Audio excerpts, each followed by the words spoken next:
యేసు ప్రభువును అనుసరించాలంటే మన జీవితాల్లో నెరవేర్చబడవలసింది మన ఇష్టము కాదు, కానీ ఎవరి ఇష్టం నెరవేర్చబడాలి? దేవుని ఇష్టం. ప్రభువారు ప్రధానంగా ఆయన జీవిత ఉద్దేశాన్ని గురించి మాట్లాడుతూ, నేను ఈ లోకానికి వచ్చింది నాకు నచ్చినట్టుగా నేను చేయడానికి కాదు, లేదా నాకు తోచినట్టుగా నేను బ్రతకడానికి కాదు.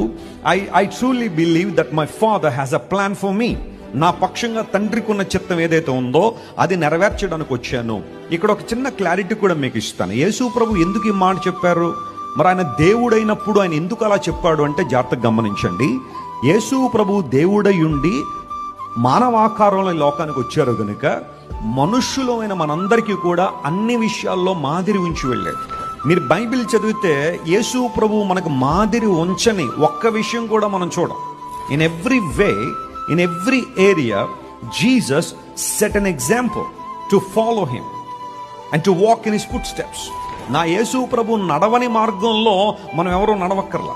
ఆయన నడిచాడు కాబట్టే మనం నడుస్తున్నాం. ఆయన ఏమన్నారంటే, ఈ భూమి మీద పుట్టిన ప్రతి ఒక్కరి విషయంలో తండ్రికి ఒక చిత్తం ఉంటుంది, ఒక ఇష్టం ఉంది. ఆ ఇష్టాన్ని నెరవేర్చగలిగితే, ఆ చిత్తాన్ని పట్టుకోగలిగితే మీ జీవితాలు ఆనందంగా ఉంటాయి, సంతోషంగా ఉంటాయి. మన ఇష్టం నెరవేర్చుకోవడానికి ప్రోకులాడిన ప్రతిసారి ఇబ్బందులు పాలవుతాయి. డిసప్పాయింట్మెంట్ అనేది వస్తుంది, నిరాశ అనేది వస్తుంది. ఎందుకంటే మనం అనుకున్నది జరగనప్పుడు, మనం కావాలనుకున్నది జరగనప్పుడు, మనకు కావాలని దొరకనప్పుడు నిరుత్సాహపడడం సర్వసాధారణమే. But when you stick to the God's will, దేవుని చిత్తానికి నీ జీవితాన్ని అప్పగించుకోగలిగితే ఆ జీవితం దేవునికి మహిమను తీసుకొస్తుంది.